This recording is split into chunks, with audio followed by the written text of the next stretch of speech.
तो tax payer के जो एथिक्स है ना वो हमने यहाँ पे देखने हैं कि सवाल ये है टैक्स हमने क्यों पे करना है। आपका सवाल है जी, कोई फॉर एग्जांपल साद है, साद ने टैक्स क्यों पे करना है। कोई रिजवी है, टैक्स क्यों पे करना है, हम तो नहीं पे करेंगे। भाई ऐसे नहीं, पे तो करना पड़ेगा। कुछ एथिकल रिस्पॉन्सिबिलिटीज़ हैं, कुछ मोरालिटी है टैक्स कंप्लायंस की, कि 3 तरह की अप्रोचेज़ हैं जो आपको कहती हैं कि आपने टैक्स पे करना है। पहली अप्रोच है डिओंटोलॉजी।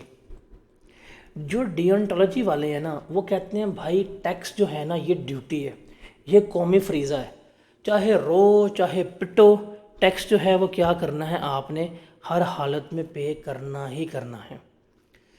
उसके बाद है second approach, that is utilitarian approach. ये अप्रोच कहती है कि भाई देखिए यूटिलिटी क्या मिल रही है आपको, हैप्पीनेस क्या मिल रही है, क्या सेटिस्फेक्शन मिल रही है कि नहीं मिल रही, क्या आपके डिज़ायर्स पूरी हो रही है नहीं हो रही, क्या आवाम सेटिस्फाई हो रही है कि अगर हो रही है ना टैक्स पे करो।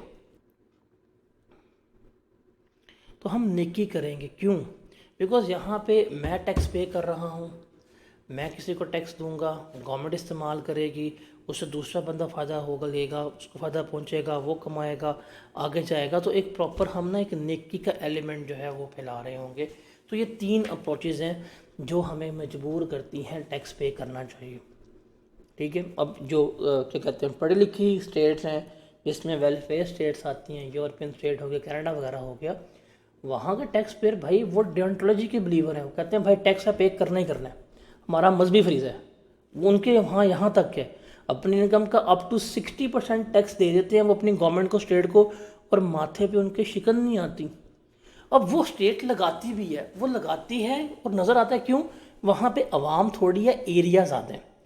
यहाँ पे हमारे मुल्क में क्या है, टैक्स कम आता है, अवाम ज़्यादा है, वो लगा लगा कर थक भी जाए ना, अवाम को नज़र नहीं आता क्यों, बिकॉज एरिया बहुत है, अवाम बहुत है, बट फिर भी कर रहे हैं। तो ये 3 अप्रोचेज हैं हमारे पास, दैट इज़ यूटिलिटेरियन अप्रोच, डिओंटोलॉजी और वर्चुअल एथिक्स की। अब देखें, आपको ये टेबल नज़र आ रहा होगा स्क्रीन के ऊपर, दैट इज़ पर्पज़ है कि जी अगर लॉ की फैसिलिटीज़ प्रोवाइड की जा रही हैं, हेल्थ केयर की है, एजुकेशनल की हैं, या पब्लिक को सर्विसेज जो है वो पे की जा रही हैं। ठीक है। अब डिओंटोलॉजी के जो बिलीवर हैं वो कहते हैं भाईजान आप हमें ये लॉ एंड ऑर्डर की सर्विसेज ना भी दें, अब हमें हेल्थ केयर की सर्विसेज जो हैं ना भी दें, आप हमें बेशक एजुकेशन ना भी दें, ये हमारा कौमी फ्रीज़ा है, ये हमारा मजहबी फ्रीज़ा है, हमने क्या करना है, टैक्स पे करना है, वो इसके बारे में बिल्कुल न्यूट्रल कहते हैं, हमने पे करना है हर हाल में। अब आती है बारी किसकी, जो आपके यूटिलिटेरियन अप्रोच वाले हैं। कहते हैं ठीक है हम आपको टैक्स देंगे, आप लॉ एंड ऑर्डर बेहतर करें, आप हेल्थ केयर बेहतर करें, आप एजुकेशनल सर्विसेज जो हैं बेहतर करेंगे। अगर आप सारा कुछ बेहतर करेंगे तो अवाम में जो यूटिलिटी है अवाम की बेहतर होगी, अवाम में खुशी आएगी, अवाम जो है वो अच्छा फील करेगी, और माशरे में क्या होगा, अच्छाई फैल रही होगी।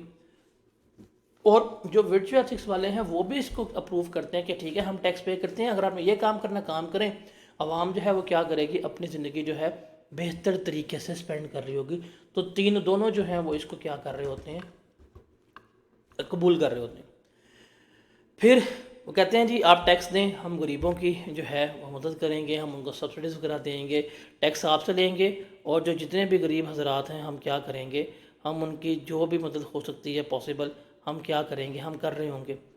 अब जो डिओंटोलॉजी वाले हैं वो कहते हैं ठीक है जी ये रियासत की ही जिम्मेदारी है, हमसे टैक्स ले और हमसे टैक्स लेके गरीबों की मदद करे, वो इसको मानते हैं। जो यूटिलिटेरियन अप्रोच वाले हैं वो भी इसको मानते हैं कि ठीक है ये अब हमसे टैक्स लेंगे, गरीबों पर लगाएंगे, गरीबों के आप सामने इक्वल डिस्ट्रीब्यूशन ऑफ वेल्थ होगी और सोसाइटी में हैप्पीनेस फैलेगी, तो एक यूटिलिटी तो सबको है, सेटिस्फेक्शन जो है वो सबको मिलेगी। और थर्ड है वर्चुअल एथिक्स वाले, वो भी कहते हैं कि ठीक है यार हर एक का ख्याल रखेंगे, नेकी का एलिमेंट है, और माशरे में जो है वो हम आहंगी ही जो है वो क्या हो रही होगी, फैल रही होगी। तो तीनों जो हैं वैसे क्या करते हैं, मान रहे होते हैं। उसके बाद हमारे पास एक कंसेप्ट आता है, ये आई कैप में सवाल मल्टीपल टाइम्स आया हुआ है कि what is difference between tax avoidance and tax evasion, कि बताएं जी। और ये फेमस सवाल है जो आपको लेकर चलना पड़ेगा, टैक्स अवॉइडेंस में और टैक्स एवेजन में क्या फ़र्क है, इसको ज़रा आपने क्या करना है वो देखना है। देखें जी, टैक्स अवॉइडेंस, नाम ही कर रहा है, हम क्या कर रहे हैं, इसको अवॉइड कर रहे हैं। एवेजन, इसका मतलब क्या है कि हम क्या कर रहे हैं, चोरी कर रहे हैं। टैक्स एवेजन जो है बेसिकली दिस इज़ टैक्स चोरी करना, और ये क्या है, गुनाह है। टैक्स अवॉइडेंस जो है, गुनाह का मतलब जो है डैट इज़ इलीगल, अलाउ नहीं है।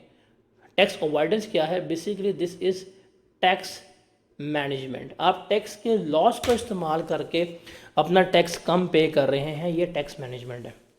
देखिए टैक्स एवेजन है ना, ये इलीगल है, बिकॉज आप फ्रॉड के ज़रिए वेट कर रहे होंगे, आप अनफेयर मीन्स जो है वो अडॉप्ट कर रहे होंगे, आप अनलॉफुल पावर्स को जो है बीच में लेके आएंगे, आप अनलॉफुल वेज को आएंगे, आप फ्रॉड करेंगे, फ्रॉड और टैक्सेबिलिटी अपनी रिड्यूस करेंगे, ये सारा कुछ बीच में आएगा। जैसे आप अपनी रिटर्न गलत जमा करवा देते हैं, आप यू कैन से डैट कि आप लोग जो है वो अपने अकाउंट्स डिक्लेयर नहीं करते, आप फेक इनवॉइसेस इश्यू कर रहे होते हैं, आपके पास एक्सपेंसेस को सपोर्टिव डॉक्यूमेंट्स नहीं होते, झूठे एक्सपेंसेस की सारी एविजन में आती है, ये इलीगल है।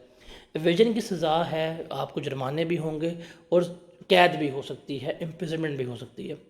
फिर टैक्स अवॉइडेंस क्या है कि आपने लॉ की प्रोविजंस को इस्तेमाल करते हुए क्या करना है, अपना टैक्स जो है वो बचाना है। जैसे जस्ट टेक एन एग्जांपल, आपको पता है कि अभी हम पढ़ के आए हैं अंडर सेक्शन 37A, हमने सिक्योरिटीज़ जो हैं वो पढ़ी हुई हैं। आप एक बंदा आता है कि यार मैंने शेयर्स बेचने हैं और मैं चाहता हूँ टैक्स ना पे करूँ, आप उसे कहते हैं यार 6 साल तक अपने पास सिक्योरिटीज़ रख लो, 6 साल के बाद बेच लेना, आपको कोई टैक्स नहीं पड़ेगा। आप यहाँ पे लॉ का इस्तेमाल कर रहे हैं। आप देख रहे हैं कि यार हमें लॉ ने क्या कहा है। एक बंदा है वो कहता है यार मेरे पास ना मेरी एक फ़ॉरेन बिजनेस है, मेरे पास फ़ॉरेन इनकम है और मैं चाहता हूँ कि मैं उस फ़ॉरेन इनकम को पाकिस्तान में टैक्सेबल ना रखूँ।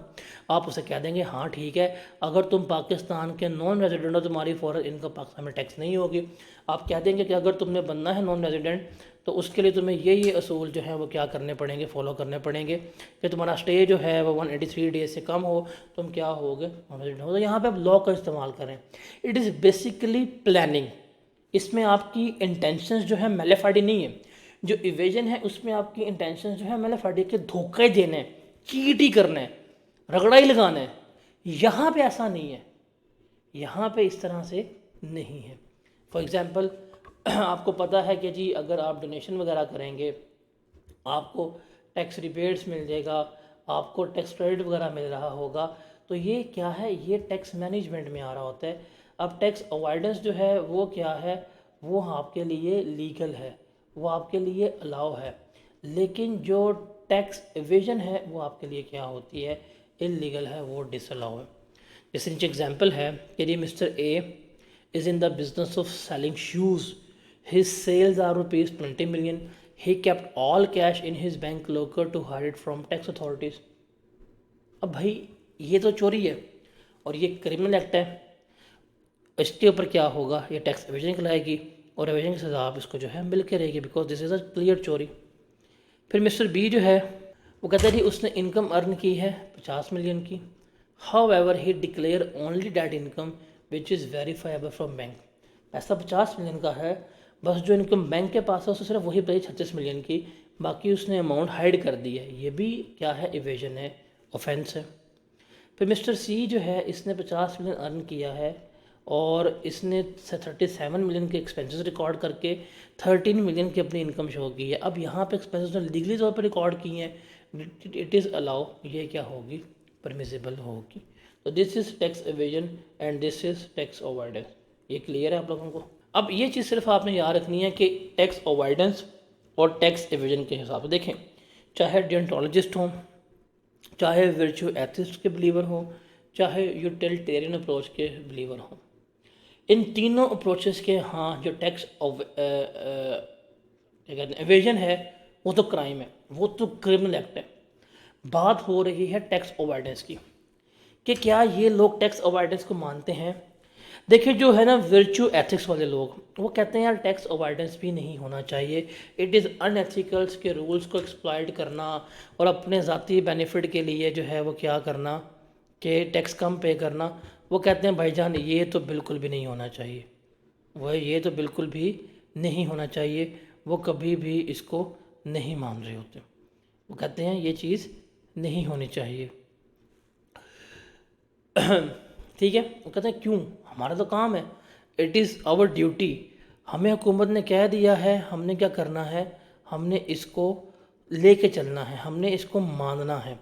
तो जहाँ पे हमारी ड्यूटी है, जहाँ पे हमारा फ़र्ज़ है, हमने अपने फ़र्ज़ में कोई किसी किस्म की कोताही जो है वो नहीं करनी, वो ये कहते हैं। फिर हम बात करते हैं वर्चू एथिस्ट वालों की। किसकी? वर्चू एथिस्ट वालों की, जो कहते हैं यार टैक्स दोगे नेकी होगी। वो भी टैक्स अवॉइडेंस को क्या कहते हैं, कहते हैं यार सही बात नहीं है, अनएथिकल है कि जी अपने पर्सनल बेनिफिट के लिए क्या करना, आपने टैक्स जो है कम पे करना ताकि आपको पर्सनल बेनिफिट हो, वो भी इसको अच्छा नहीं मानते।